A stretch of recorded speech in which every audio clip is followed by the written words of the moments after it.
नमस्कार दोस्तों, आज तारीख है 8 जुलाई 2025। चलिए खबरों की शुरुआत करते हैं। गाजियाबाद में एक महिला ने अपनी मां के साथ मिलकर अपनी सास को दौड़ा दौड़ा कर पीटा। इस पूरी घटना का सीसीटीवी फुटेज सोशल मीडिया पर वायरल है। महिला और उसकी मां के खिलाफ पुलिस ने मामला दर्ज कर लिया है। अगली खबर, गोरखपुर से लखनऊ जा रही गोमती नगर इंटरसिटी एक्सप्रेस में एक बैग में 20 लाख रुपए रखे मिले। एक कोच में आरपीएफ की टीम को लावारिस हालत में रखा काला पिट्टू बैग मिला।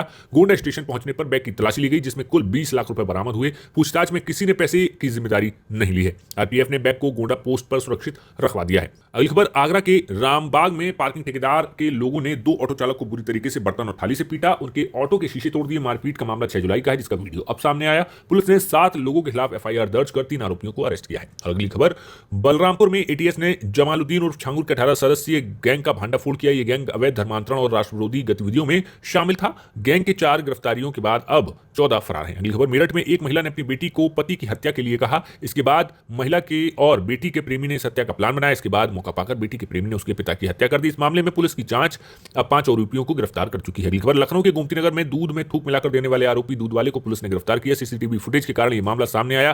पुलिस ने मामले में जांच पड़ताल शुरू कर दी है। अगली खबर, अमरोहा जिले से अपहरण का एक अनोखा मामला सामने आया। यहां एक युवक ने गर्लफ्रेंड की शादी के बनाए जा रहे दबाव से बचने के ऐसा प्लान बनाया, जिसे सुनकर हर कोई अब हैरान है। शादी से बचने के लिए युवक ने खुद के अपहरण की झूठी साजिश रच डाली। इतना ही नहीं, युवक ने अपने परिवार से 5 लाख फिरौती भी मांगी। अपहरण और फिरौती की शिकायत मिलते ही पुलिस टीम एक्टिव हो गई और उन्होंने इस पूरे राज का पर्दाफाश कर दिया। अगली खबर, हरदोई जिले में झाड़ियों में मिले युवक के शव के मामले में एक नया मोड़ सामने आया। मृतक के परिजनों ने आरोपी दोस्त की तमंचे के साथ तस्वीरें पुलिस अधीक्षक को सौंपते हुए हत्या की दोबारा जांच की मांग की है। अगली खबर, कांवड़ यात्रा के दौरान शांति बनाए रखने की अपील करते हुए किसान नेता राकेश टिकैत ने चिंता जताई है। हाल ही में हुई एक घटना में नेम प्लेट विवाद को उन्होंने गंभीरता से लिया। उन्होंने कहा कि कांवड़ यात्रा एक धार्मिक आयोजन है, इसे शांतिपूर्वक संपन्न होना चाहिए। डीजे की आवाज कम करने और जातिगत नारेबाजी से परहेज करने पर जोर देते हुए उन्होंने कहा कि पिछले साल हुई हिंसा से सबक लेना चाहिए। अगली खबर, बरेली की जहां पर प्रेमनगर की है, जहां पर आरोपियों ने अपने साथियों के साथ मिलकर युवक की पिटाई की और हवाई फायरिंग की।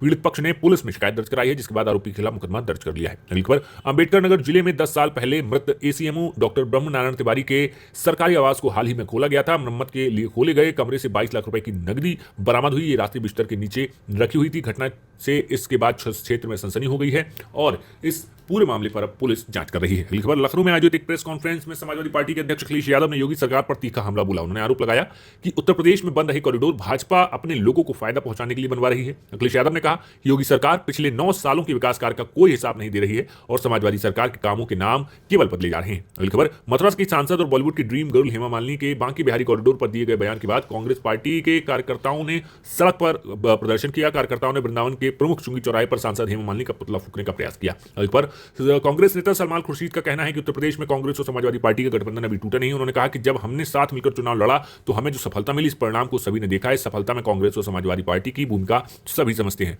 अगली खबर, अखिलेश यादव ने कहा कि सरकार को एक आदेश जारी करना चाहिए जिसमें कहा जाए कि डीएम एसपी कांवड़ यात्रियों के लिए भोजन और स्वास्थ्य की व्यवस्था करेंगे और सीओ एसडीएम उनका पैर दबाकर सेवा करेंगे। अगली खबर, सपा के राज्यसभा सांसद रामजीलाल सुमन ने कहा कि देश में गायों के सबसे बड़े कातिल योगी और मोदी। उन्होंने कहा कि सरकारें सिर्फ दिखावे के लिए गौरक्षा की बात करती है, जबकि जमीनी सच्चाई इससे एकदम उलट है। बीजेपी सरकार आने के बाद भारत बीफ निर्यात में अमेरिका से भी आगे निकल गया। तमाम बूचड़ खाने हैं जिनका संचालन हिंदू लोग ही करते हैं। अगली खबर, आजमगढ़ में ओझा ने भूत उतारने के नाम पर महिला को पीट पीट कर मार डाला। झाड़ फूक के दौरान गला दबाया, बाल पकड़कर घसीटा और टॉयलेट का पानी पिलाया। महिला की तबीयत बिगड़ने पर ओझा उसे हॉस्पिटल लेकर गया, जहां डॉक्टरों ने महिला को मृत घोषित कर दिया। ओझा फरार हो गया है। परिजनों ने ओझा के घर महिला का शव रखकर हंगामा किया। अगली खबर, देवरिया में समाधान दिवस के दौरान डीएम दिव्या मित्तल ने अवैध कब्जे की शिकायत पर लापरवाह अधिकारी को फटकार लगाई। उन्होंने कहा कि इस दौरान कार्रवाई करते हुए लापरवाह लेखपाल को निलंबित कर दिया है। अगली खबर, देश भर को मानसून ने अपनी चपेट में ले लिया। मानसून के प्रभाव से कई राज्यों में मूसलाधार बारिश हो रही है। मौसम विभाग की ओर से आज भी दिल्ली, उत्तर प्रदेश समेत देश के कई राज्यों में बरसात होने की संभावना जताई गई है। बढ़ते हैं राष्ट्रीय खबरों की तरफ।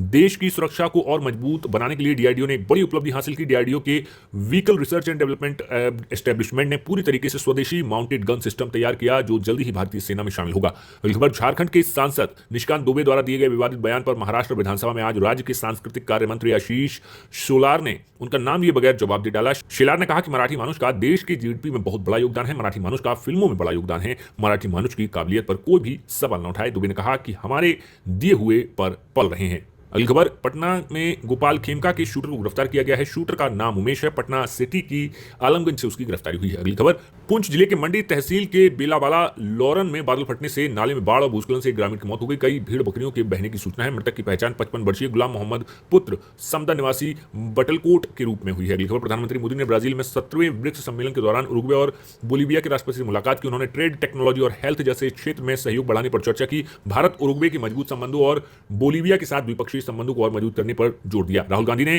केंद्र सरकार पर 66 दलित, पिछड़े और आदिवासी छात्रों के विदेश में पढ़ाई के लिए मिलने वाली छात्रवृत्ति से वंचित करने का आरोप लगाया। उन्होंने कहा कि सरकार की ओर से फंड की कमी का बहाना किया जा रहा है, जबकि विदेशी यात्राओं पर अरबों रुपए खर्च किए जाते हैं। ये बहुजनों के साथ भेदभाव और शिक्षा के अधिकार का हनन है। मनवादी सोच आज फिर एकलव्य का अंगूठा मांग रही है। अगली खबर, लुधियाना की जनता को संबोधित करते हुए अरविंद केजरीवाल ने कहा कि आज पंजाब का हर किसान बहुत खुश है। पहले किसानों को रात में 3 बजे बिजली मिलती थी, आज 8-8 घंटे बिजली आ रही है और दिन में बिजली आ रही है। वहीं भगवंत मान ने कहा कि पिछले 3.5 साल में हमारी सरकार ने शिक्षा के क्षेत्र में अभूतपूर्व कार्य किए हैं। अगली खबर, केंद्रीय मंत्री किरेन रिजिजू और एआईएमआईएम प्रमुख असदुद्दीन ओवैसी के बीच ट्विटर पर तीखा वॉर दिखा। रिजिजू ने के अल्पसंख्यकों को मिल रहे विशेषाधिकार के दावों पर ओवैसी ने कड़ी प्रतिक्रिया दी। ओवैसी ने सरकार की नीतियों से मुस्लिम समुदाय के वंचित होने का आरोप लगाया, जबकि रिजिजू ने पड़ोसी देशों से अल्पसंख्यकों के भारत आने की ओर इशारा किया था।